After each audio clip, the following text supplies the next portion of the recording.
Opening Night, 1976 to 1977, Chapter 9. In late 1974, Barbra Streisand was deeply moved by a screening of A Woman Under the Influence. She asked Cassavetes if he would consider directing her in her planned remake of A Star is Born. After reading the script, he turned her down. The apocryphal response, "Why would I want to direct you?"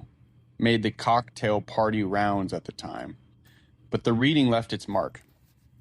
Both A Star is Born, the 1937 Wellman version, and All About Eve were two of his favorite films, and as far as back as 1968, he had had the idea of doing a backstage drama titled Opening Night. He began working on his own version of the story in the earnest following the aborted release of The Killing of a Chinese Bookie. Cassavetes' movie had some superficial similarities to A Star is Born, but a deeper understanding of it is a dream vision of what Cassavetes and Roland's lives might have been if they had never met. At the beginning of her career, Roland's, whose birth name was Virginia, the same character as the character she plays, had in fact resolved to devote her life to the theater and never to get married. By the same virtue, if Cassavetes had not married Rowlands, he himself might have ended up a lot like the Maurice character he plays, a slightly cynical, lady-killing charmer, making his way on his own, which is not that different from what he was before he met Rowlands. Cassavetes had previously dealt with the situation of women as they aged and their sexual appeal diminished in the characters of Florence and Maria in Faces, the Countess in Husbands, and Florence in Minnie and Mouskowitz. It was an issue that touched his actress wife personally, and one that Rowlands and Cassavetes had talked about many times over the years. By the point he was working on Opening Night, questions about aging were less theoretical. He and Rowlands were in their late 40s, a time when actors and non-actors are forced to take stock of the fact that they can't be everything they dreamed of in their youth. Choices are made during the course of a life that inevitably limit its possibilities, and time makes its own choices. I get up in the morning and I used to be 18. I'm not 18 anymore, and 90% of my life, my active life, is finished. I always looked young, and suddenly I'm looking to be 48.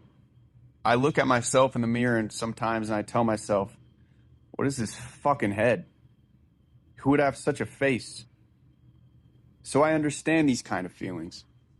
Since I'm not particularly vain, I think of someone who has this sort of vanity, someone who would always have been told that they are what other people see in them. This particularly applies to an actor when you seem to be more than you really are, and nobody really knows you or sees your inside. And I think that's a problem worth dealing with. The three generations of women were important because the film really is about women and their points of view as professionals. Here's an old lady, Joan Blondell, who still has all her life and sexual feelings, which you can see, though we don't go into them, and Gina, who's a few decades down from Joan, and the young girl, who is really 17 years old. And these three generations do haunt the waking hours of women. Your powers waning, your attractiveness having to be worked on more. I think these are real things. And to put them in terms of this story really gave me fits. In the discussion of A Woman Under the Influence, I quoted Cassavetes as saying, "In replacing narrative, you need an idea.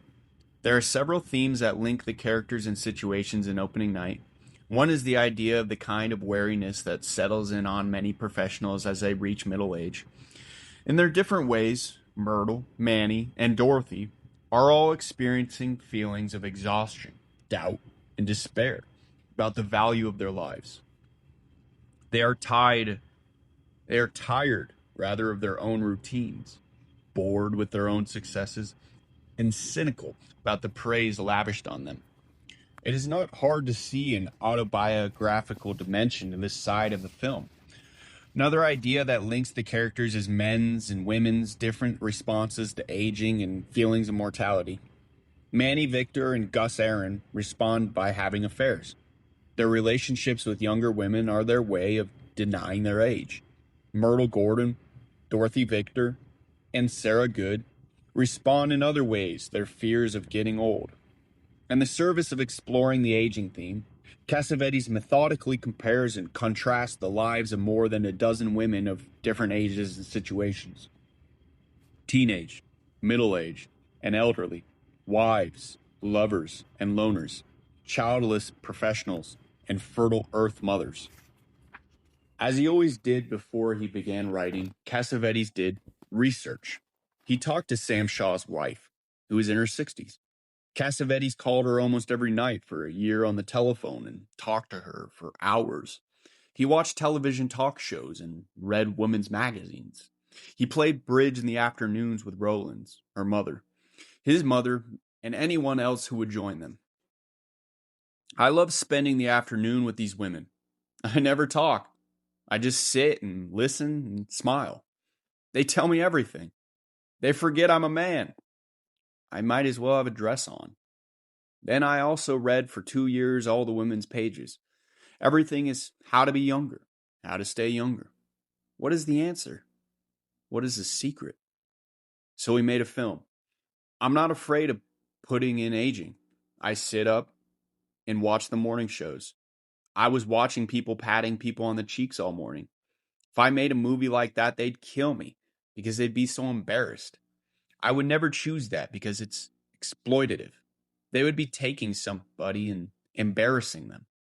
The problems with getting old have been talked about forever. Aging is a serious problem. It's a fear. Somebody reaches 40, it's a bigger fear. They want to be 30. Somebody's 30. They want to be 20, you know. So they can all have the access to life. So I think I can make a movie about that, and maybe some poor sucker who has the same problem can figure it out. What I am asking is, can we beat that? Can we make it unimportant? Can we put it in perspective? Can we see life? Can we afford to talk about something instead of kidding ourselves? Half of the fun of writing a script was to inhabit alternative identities. As he created his characters, Cassavetes would become them for hours at a time.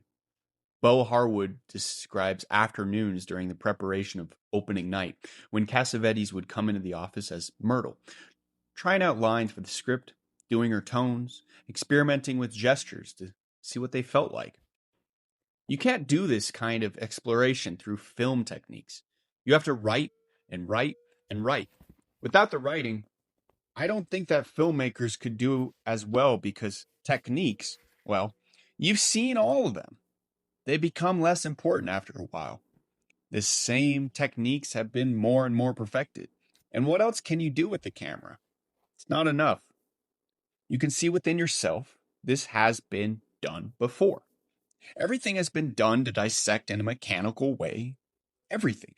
But then what about really difficult things like answering questions about your life, your belongings, your belongings to life, your loneliness, your love, your happiness, your joys? When you start feeling a certain emotion, when you start understanding the scene, believing in it, the film starts to work, to take on meaning. It becomes, in some way, comfortable. You get used to the characters. I don't think that there is a director or writer or even an actor who knows what's going to make it work or when it's going to happen. It's very difficult to recognize. It is a secret of the heart that no one understands. In general, I start with a premise, with a basic idea. Opening night deals with people's reactions when they start getting old. How to win when you're not as desirable as you were, when you don't have as much confidence in yourself, in your capacities, when you have less energy, and when you're conscious of that. This is the first idea in the film. The next idea is to show the life of an artist, of a creator. I think that I know a lot about the life of somebody who is creative. At this point, different ideas come along that progressively take shape, and I start writing the script. I write a first draft, and then a second one, and then so on. Then, once I've chosen the actors, they start telling me what they think. I don't like this. I don't like that. I don't want to be merely a functionary. I want to be a real person. They quickly catch onto the places where their character is boring or conventional because it is just following the plot. Conventional people are the ones who want to succeed, who always need to be understood and thought well of. Actors are people who don't care about getting ahead or what you think of them. Their one goal is to communicate a precise thought in a way that can be clearly understood.